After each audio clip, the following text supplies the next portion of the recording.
I rock rough and stuff with my afro puffs. Hey, rock on with your bad self. I rock rough and stuff. Oh, hi there. You caught me right when I'm about to buzz my head. The last time I buzzed my head on camera was when Nabil was going through chemo. His hair fell out, so I cut my hair off. That way, we'd both be bald.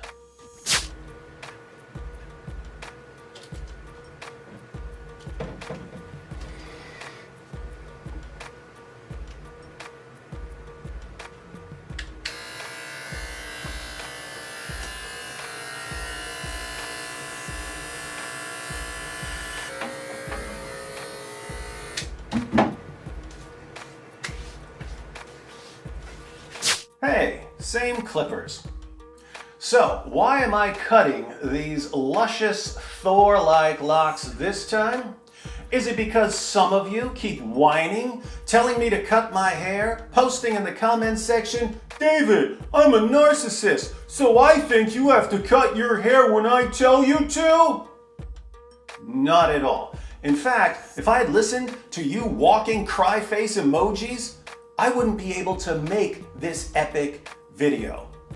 You see, I'm once again showing solidarity with people who are battling cancer.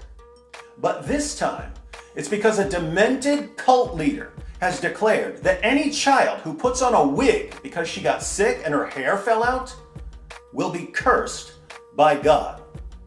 And it's not just the children who are cursed by God. Anyone involved in making the wigs for the kids will also be cursed by God. So here I am showing my solidarity by including myself in the curse.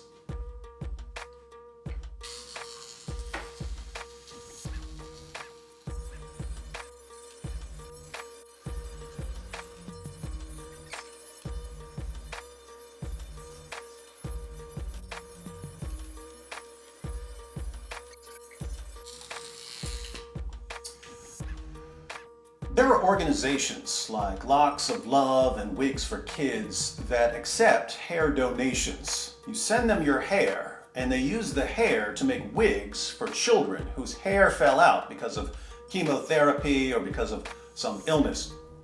But the hair has to be long enough, and my hair is now officially long enough.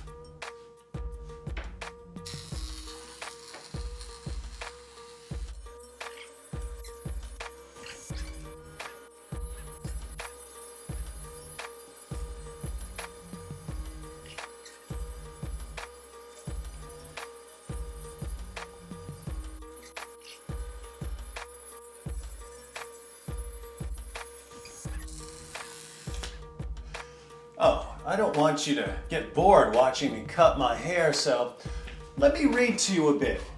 Sahih al-Bukhari, 5935.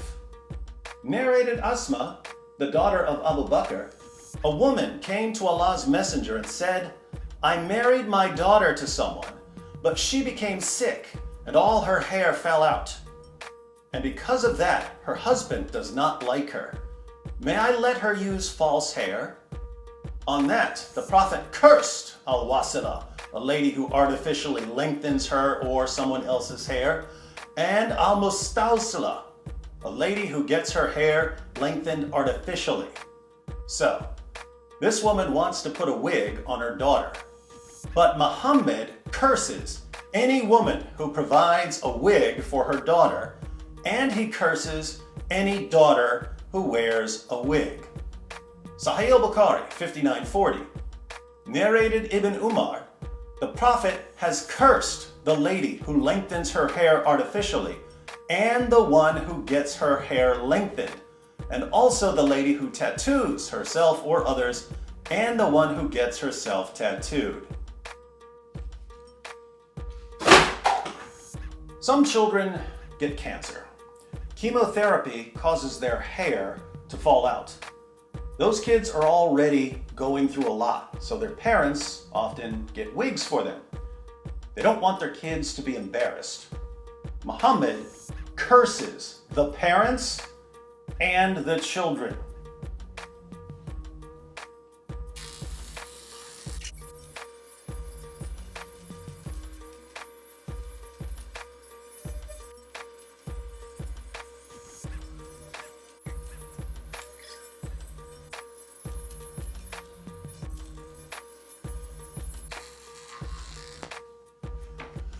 Let's read a little more.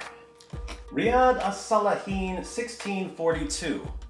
Asma said, a woman came to the Prophet and said, O Messenger of Allah, I have a daughter who had an attack of smallpox and her hair fell off. Now I want to celebrate her marriage. Can I get her a wig? Thereupon the Prophet said, Allah has cursed the maker and wearer of a wig. Here it's Allah who curses the person who makes the wig and the person who wears the wig. Riyad as-Salihin 1643. Humayd bin Abdurrahman said, I saw Muawiyah during the Hajj pilgrimage standing on the pulpit. He took from the guard a bunch of hair, not really his hair though, and said, O people of Al-Madinah, where are your scholars? Why do they not prohibit you? I heard the Prophet prohibiting from using this false hair and saying, the people of Bani Israel were ruined when their women wore such hair. So, Muawiyah saw a guard wearing a wig, and he rebuked the Muslim community for allowing it. He then quoted Muhammad, who declared that the children of Israel were ruined because Jewish women started wearing wigs. Didn't know that, did you?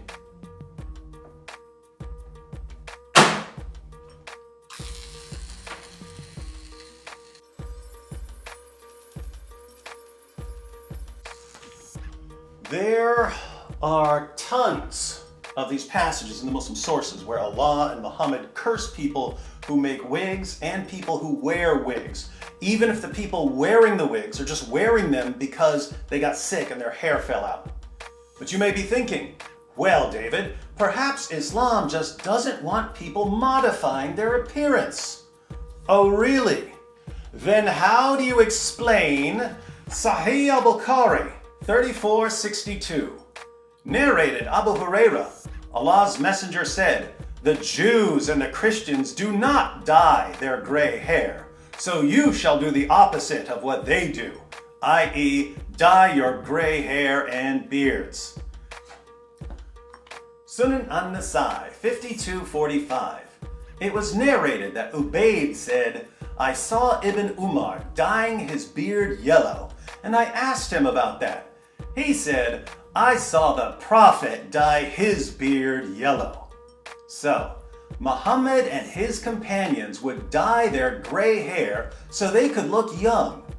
But if a mother gets a wig for her sick daughter whose hair has fallen out, both the mother and the daughter are under the curses of Allah and Muhammad.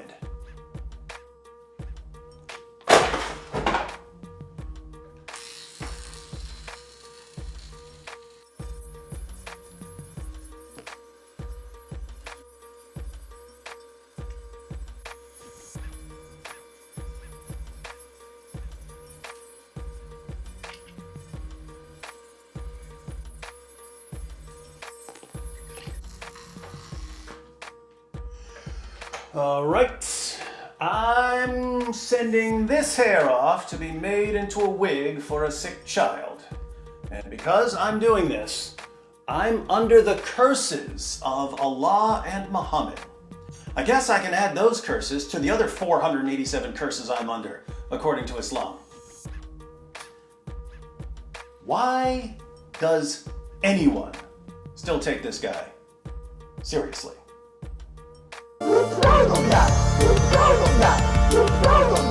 It just backfired on me. It just backfired on me. This is a part of a religion. There's a reason to it. Yeah?